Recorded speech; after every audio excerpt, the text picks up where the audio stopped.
Greetings, welcome back to another English class, and today we are going to continue on the topic or subject, noun. By now you should know what a noun is. Should know what a noun is. And if you don't know, I encourage you to get to your book or Google or a dictionary and refresh your memory of what a noun is. A noun. Let us pause a prayer. Father in heaven, thank you for your goodness and your grace towards us. I ask your blessings upon myself and upon the participants in this course. I pray, Lord, that you also bless and cover the instruments that made this course possible. In your precious name I pray. Amen. A noun is a name. As, for example, John, desk, goodness. Not good, you know. Good is not a noun. You say this man is a good man. You decide what part of speech that good is. But goodness is a noun. A noun is derived through the French from the Latin nomen, a name. You know, French is one of the dialects of Latin. In a sentence, any word or group of words which does the work of a noun is called a noun equivalent. I said again, in a sentence, any word or group of words which does the work of a noun, it does the work of it, is called a noun equivalent. Look up the word equivalent if you don't know what it means. Don't take anything for granted. Look up everything that you do not understand. You hear or you read or you do not understand, you look it up. Do not take anything for granted. A noun equivalent. A noun equivalent may be a phrase. Example, what to do is a problem. Maybe a phrase. For example, what to do is a problem. So that's a noun equivalent. It's a phrase. It may be a clause. Example, I do not know who he is. The noun equivalent. Or an inset sentence. Example, he said, it grows dark. Now, classification.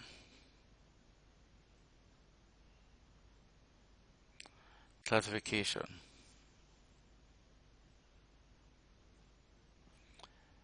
Nouns are classified or they are divided into two classes, common nouns and proper nouns. Very important that you get that.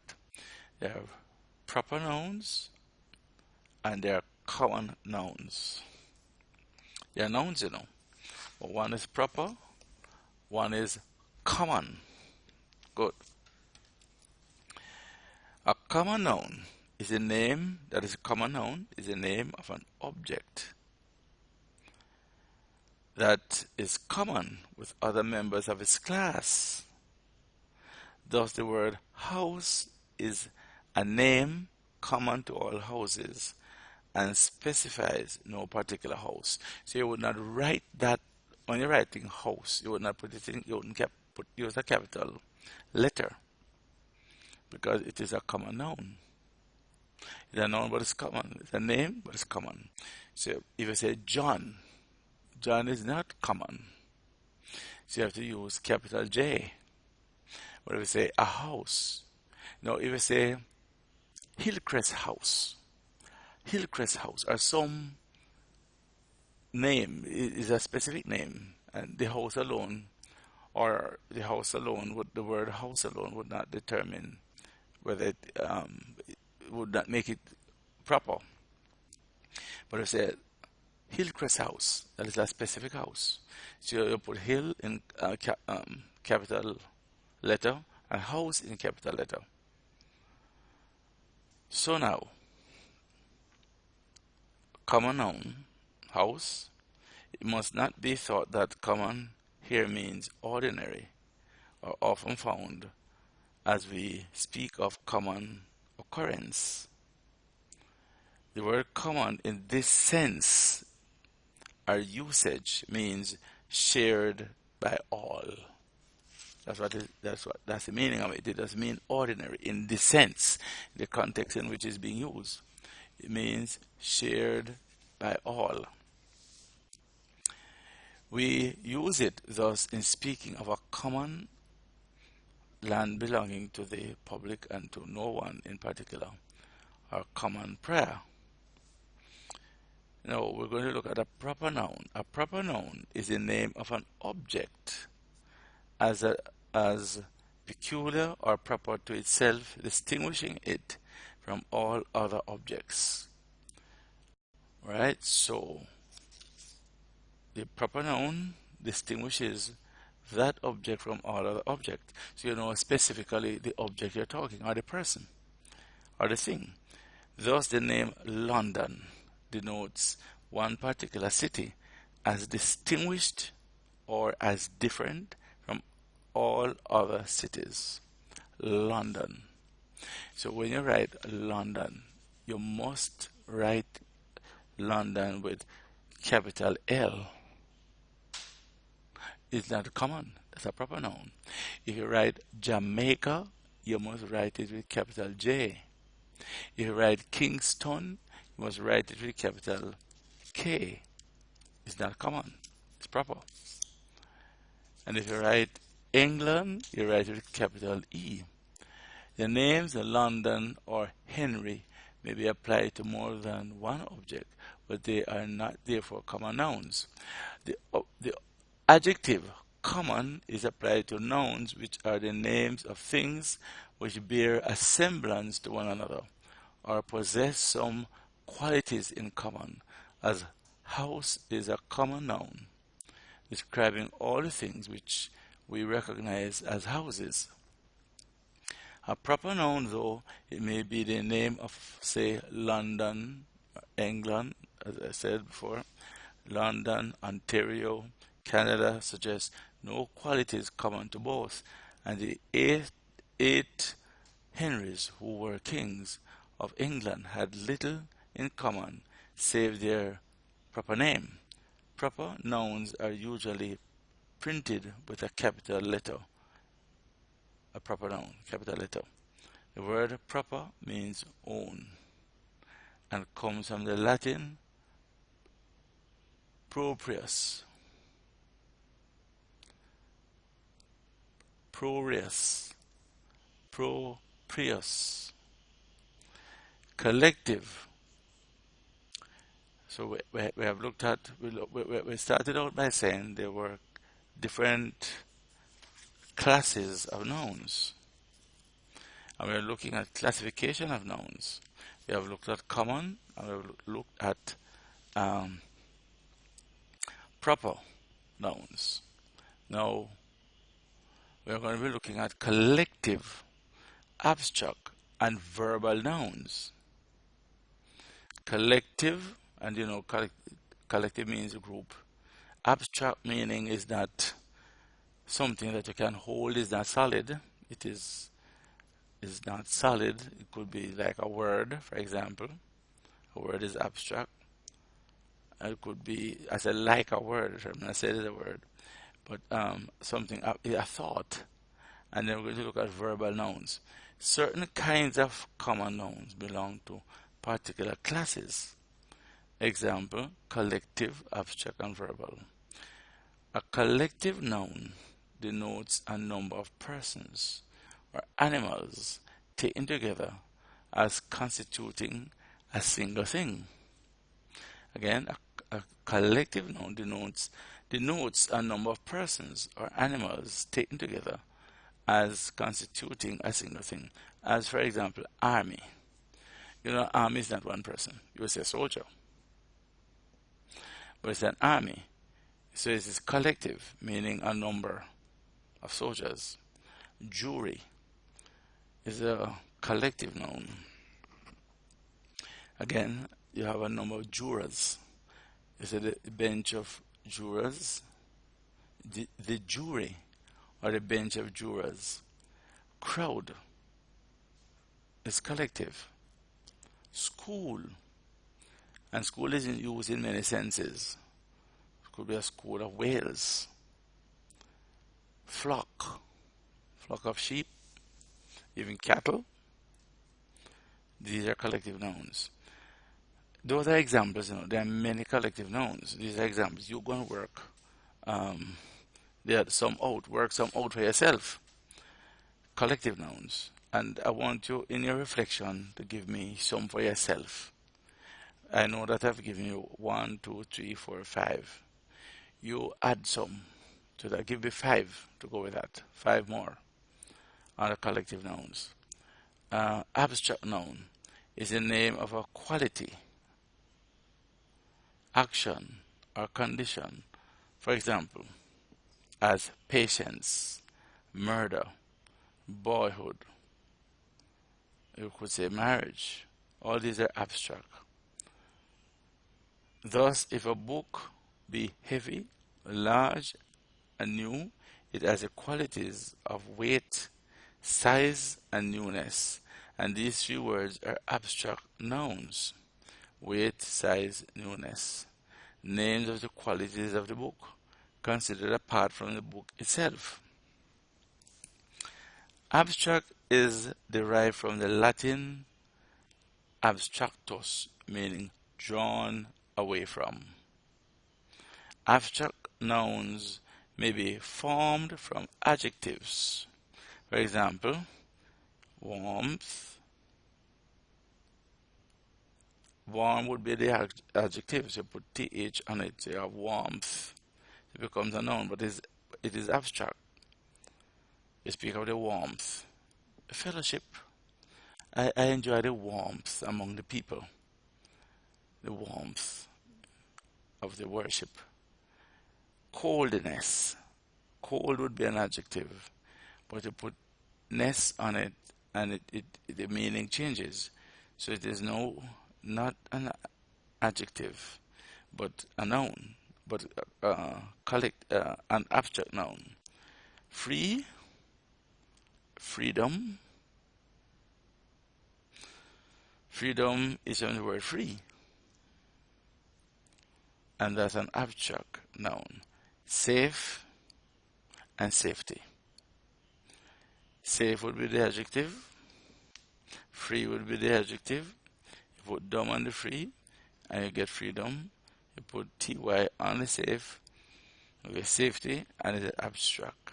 From verbs, example, verbs that can become abstract nouns. Exempt, exemption. Recant, you give up, you don't look up the word recant, but it really means to change from, or break allegiance to, or deny, or give up. Recant, and you have recantation. When you put when it is recantation, it is a noun, but abstract noun, but formed from a verb. Enchant. People go about and enchant, but you put ment on it, enchantment. So it is now a noun. Endure, I can endure it. There's a verb,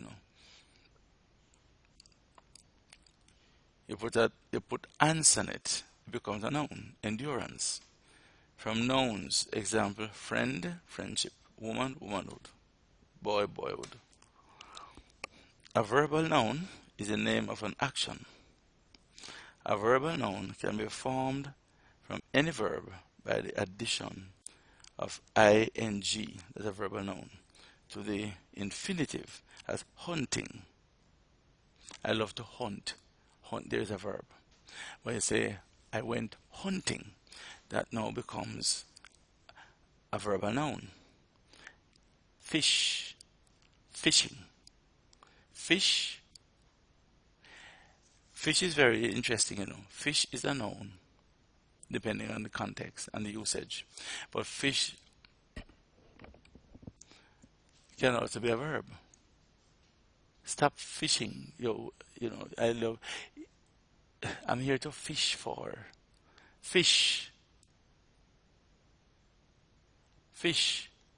And fishing can also be a verb, but it can be a noun too. I went fishing. I was fishing. You notice the difference? I was fishing. That's a noun. I went fishing. I love fishing. Love is a verb. I love fishing. Fishing becomes a noun. It is a verbal noun. The infinitive mood with to can also be used as a verbal noun, as to hunt. The verbal noun. I love to hunt. I love to fish. Verbal nouns. The two forms have exactly the same meaning. Seeing is believing. Means the same as one. To see is to believe. Nouns have inflections with mark, number, and case. Number. Number is a noun or pronoun, varies according as that noun or pronoun denotes one object or more than one. Singular and plural. When a noun or pronoun denotes one object only, it is said to be in the singular number. When it denotes more than one object, it is said to be in the plural number.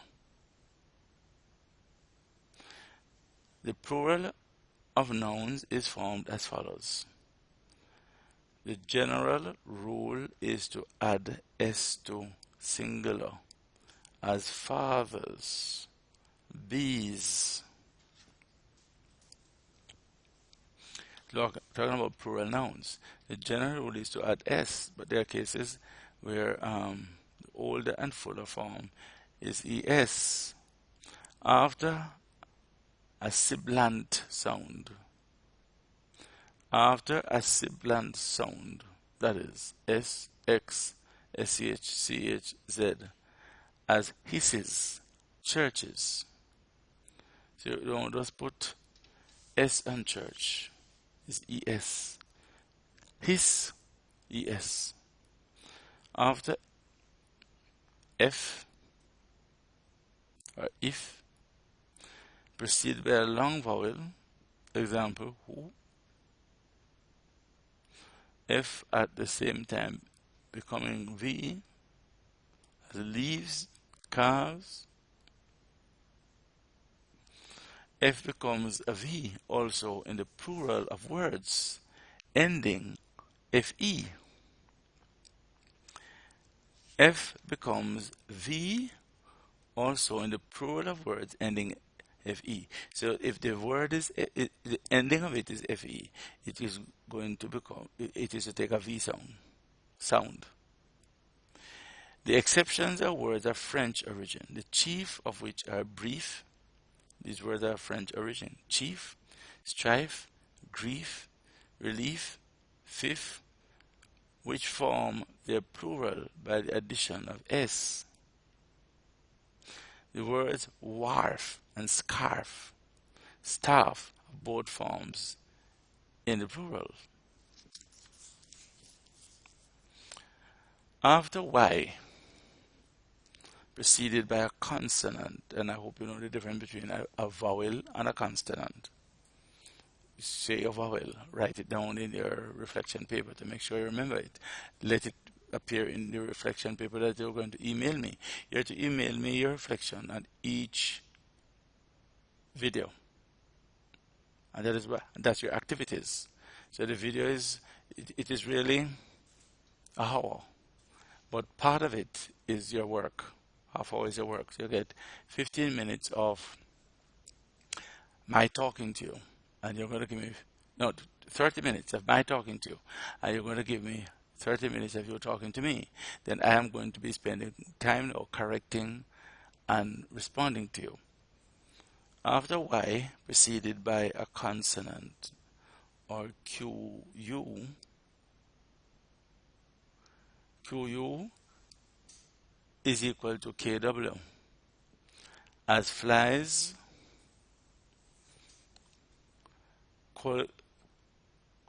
colleagues,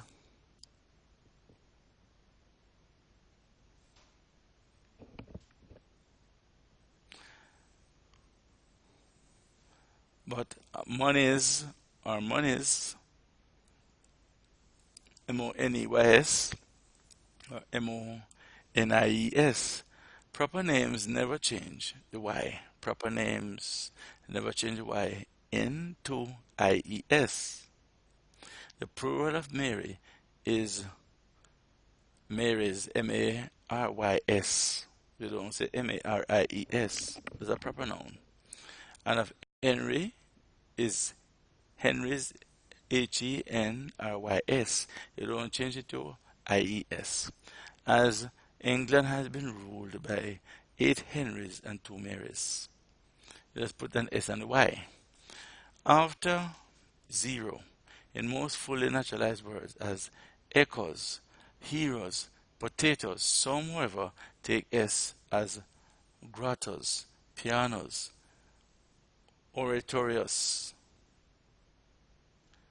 cantos, stilettos. It's very important that you read a lot. You have to read, and you have to give me a reading report every week.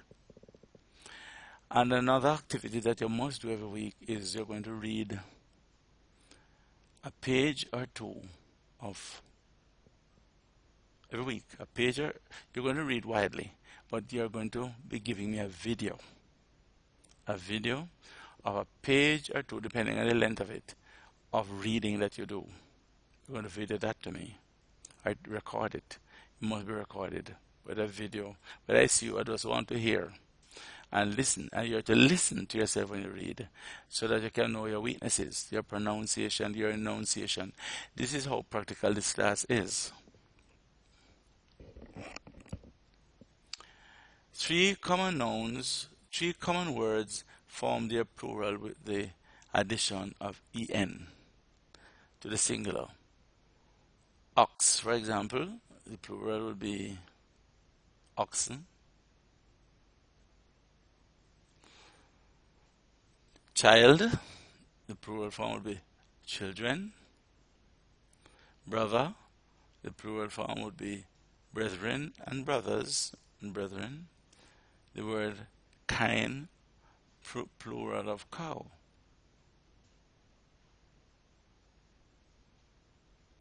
Also has this ending slightly modified. A few nouns form their plural with vowel change. A few words. For example, foot, the plural is feet. Mouse, the plural is mice. Man, the plural is men. So this vowel change, the vowel in the word changes. Goose, the plural is geese.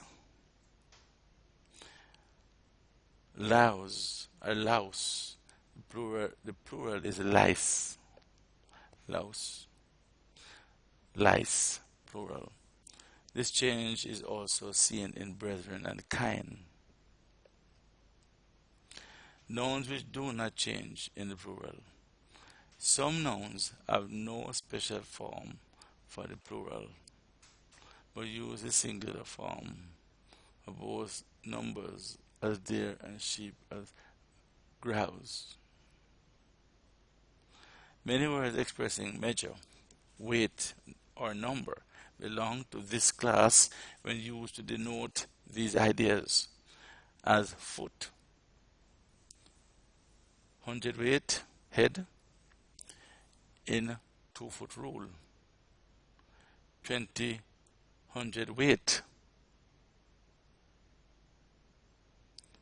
40 head of cattle, 40 head, it don't say 40 heads.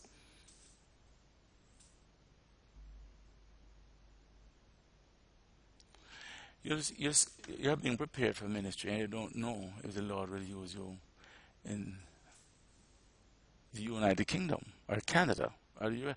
And if your language is not good, you mislead the people. They don't understand you. I have had to interface with an American linguist. And let me tell you something. Really and truly, you can only understand what the person says. Don't assume that you know what the person is saying when what the person is saying is you try to give the meaning to it. You read into it. You shouldn't have to read into what the person is saying or a person is saying when talking to you, or you read what the person has written. You have to go by what the person says, and the person must go by what you say or what you have written. And in that case, you need to be precise. You have to use the right word in talking, because this is something practical. You have to make sure you practice to speak what you are hearing. You practice them. Very, very important. Don't flinch. The use of the singular for the plural in measurements of various kinds. Example, 3 foot long. This 3 foot long, don't say 3 feet long. It weighed 10 ton. Is not acceptable English. The use of the singular for the plural in measurements of various kinds. Example, 3 foot long. It weighed 10 ton is not acceptable. Note, swine is not the plural of sow, as kine is of cow. Swine is not the plural of sow, but kine is the plural of cow. It is a noun having the same form for both singular and plural, though we do not now use it in the singular in polite English. Kine, K-I-N-E, is the plural of cow, but swine is not the plural of sow. Plural of foreign words. Many foreign words form their plural according to the rules of the language from which they come. Some of both foreign and English plurals, some are fully naturalized. And we're going to look at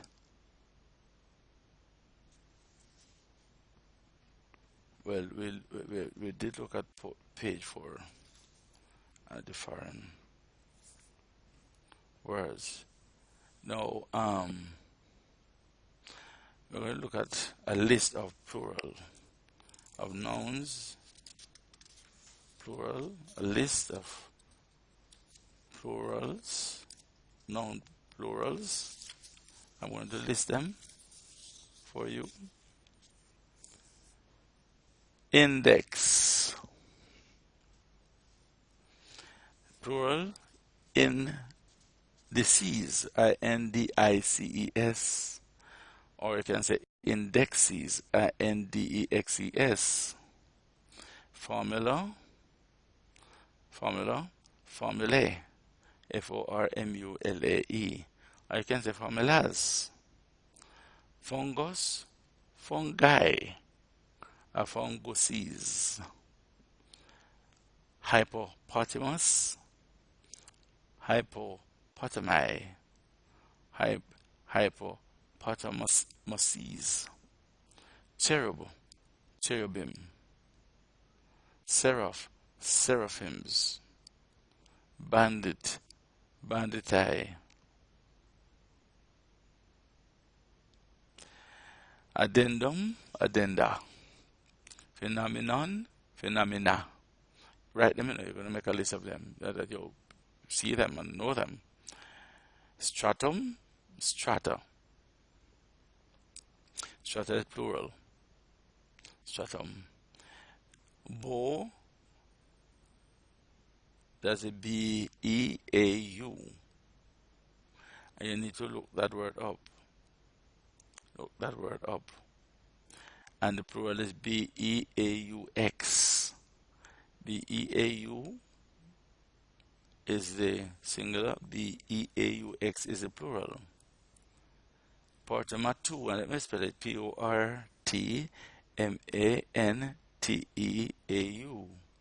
That's a singular. Portmanteaux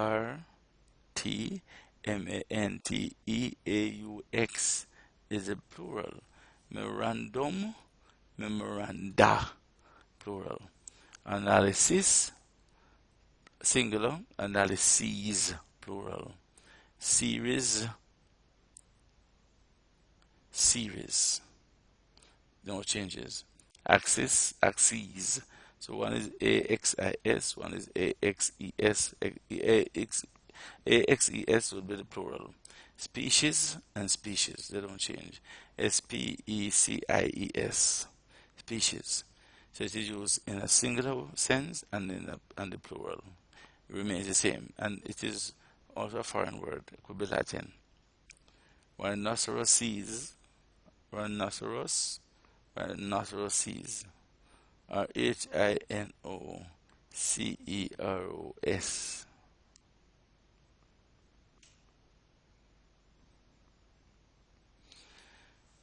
Stamen, stamens. Syllabus, syllabuses. Genus, genuses. Genus or genus, genera. Dilettante, dilettante. Dilettante, dilettante, dilettanti. Dilettante, dilettanti. When we have two forms, the foreign form is generally used in its technical or scientific sense. Thus, in the mathematics, we speak of indices, but in regard to books, we say indexes. Indexes, the plural.